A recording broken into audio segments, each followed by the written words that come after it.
That's what you were saying, meeting at the table with people. There's a difference between, we meet at this table every day. We all have different perspectives on the world. There's a difference between meeting with someone who I think is a hate leader. I wouldn't meet with David Duke. Like, there are people I will not meet with, period. And I think he is in the same vein to me as David Duke. If you are so hateful that you think Hitler was a great man, I don't think you deserve a platform. I agree. So we get into the Hitler hypocrisy. Megahan McCain says Farrakhan called Hitler great. So Tamika Mallory and none of the activists, none of the Congressional Black Caucus should have anything to do with Minister Farrakhan because of what you just heard him say. Now, this is a man who, William Shirer, he wrote a book called The Rise and Fall of the Third Reich. He said Adolf Hitler is probably the last great adventurer, conquerors in the tradition of Alexander, Caesar, and Napoleon. Now, before he died, William Shirer was given an honor and a proclamation for being a friend of Israel. He wasn't called an anti-Semite. But he said Hitler was great in his book. A great adventurer, a great conqueror. Now, I'm going to take you to the hood for a minute. Y'all don't mind going to the hood, do you?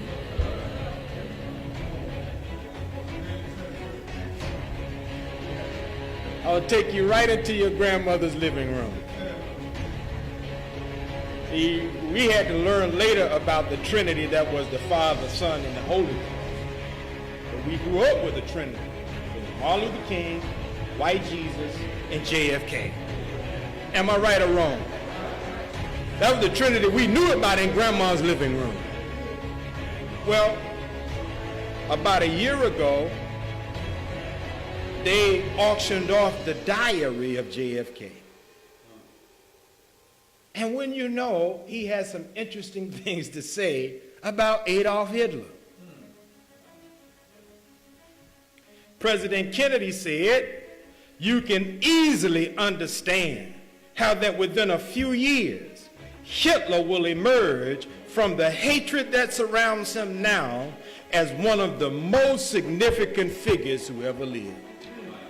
He added, Hitler had boundless ambition for his country, which rendered him a menace to the peace of the world, but he had a mystery about him in the way he lived and in the manner of his death that will live and grow after him.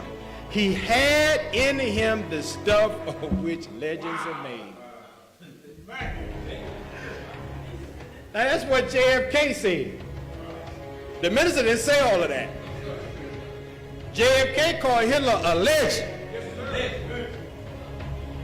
Said he was looking into him and understood why people loved him. That's what President Kennedy said. But they don't call JFK an anti-Semite. They have the Kennedy Center honors, right? Many of the Kennedy family are in politics, right? To my knowledge, now I could stand to be corrected, but I haven't heard the ugly term anti-Semite associated with any of the Kennedys.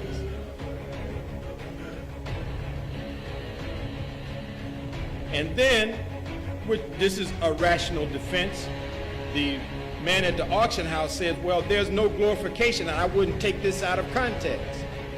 Mr. Livingston, who was auctioning off JFK's diary, where these words were documented. He said, I think Kennedy was a historian, and he's writing his understanding of Hitler's place in history. Same thing that the minister was doing. Deirdre Henderson, the longtime owner of the diary, and who was also Kennedy's research assistant during his years in the Senate, corroborated Livingston's sentiments. Quote, when JFK said that Hitler had in him the stuff of which legends are made, he was speaking to the mystery surrounding him, not the evil he demonstrated to the world, she said. Nowhere in this diary or in any of his writings is there any indication of sympathy for Nazi crimes or causes. I could say the same thing about Minister Farrakhan. Intelligent, mature people can appreciate someone being consequential, someone being significant, but they're not necessarily good, noble, or righteous. Heck, you can't be a Christian and not respect that the devil is great. Oh, now don't start that now.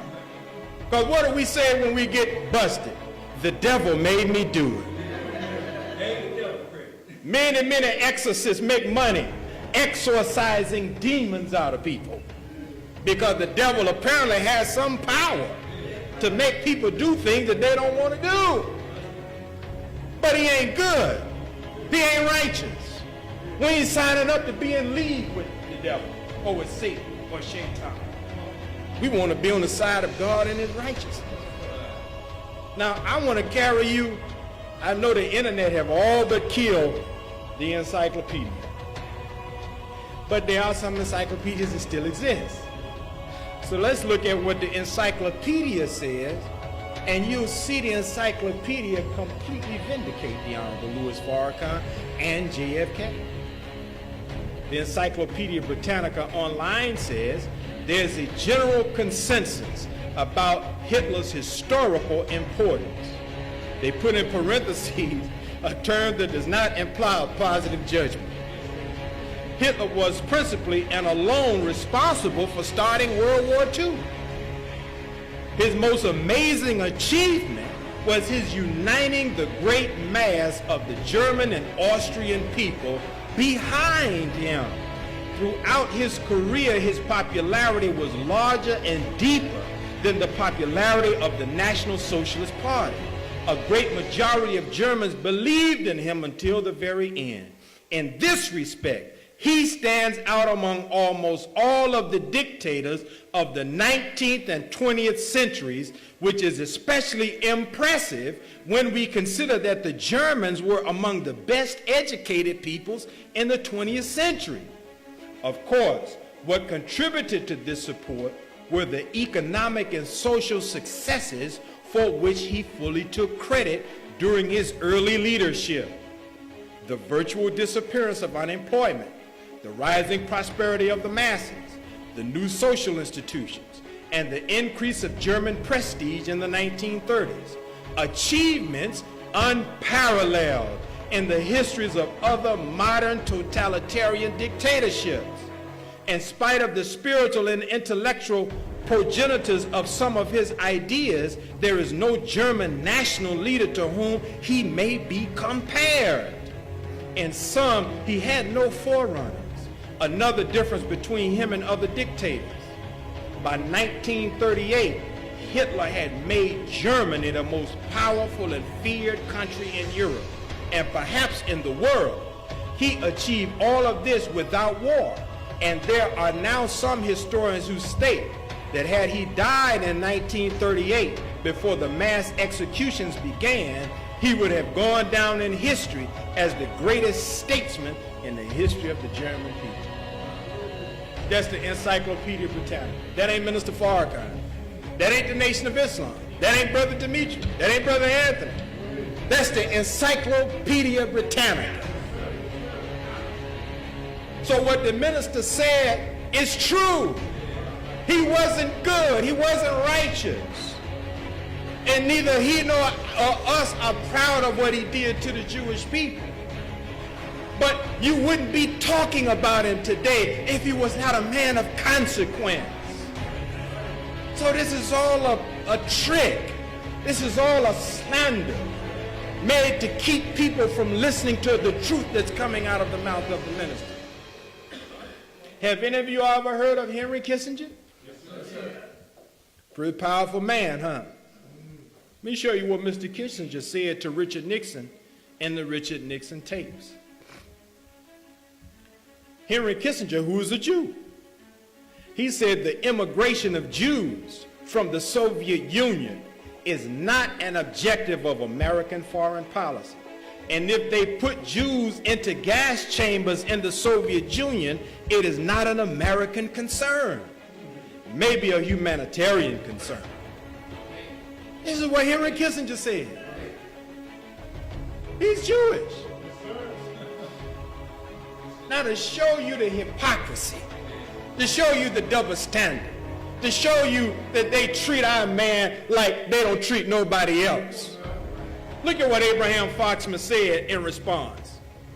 Abraham Foxman, the former head of the ADL, said Dr. Kissinger's contributions to the safety and security of the U.S. and Israel have solidly established his legacy as a champion of democracy and a committed advocate for preserving the well-being of the Jewish state of Israel. The Nixon tape should not change history's verdict on the important contributions and ultimate legacy of Henry Kissinger. So Kissinger gets a pass from the ADL.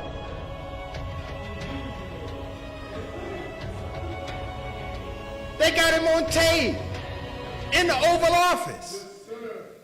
He's speaking to the President of the United States, the quote-unquote leader of the free world, and said that, man, look, we don't need to be concerned about the Jews in the Soviet Union. This is the same Abraham Foxman who leads the charge against Minister Farrakhan as being an anti-Semite. So this is foolishness, brothers and sisters. It's foolishness. It's a political trick.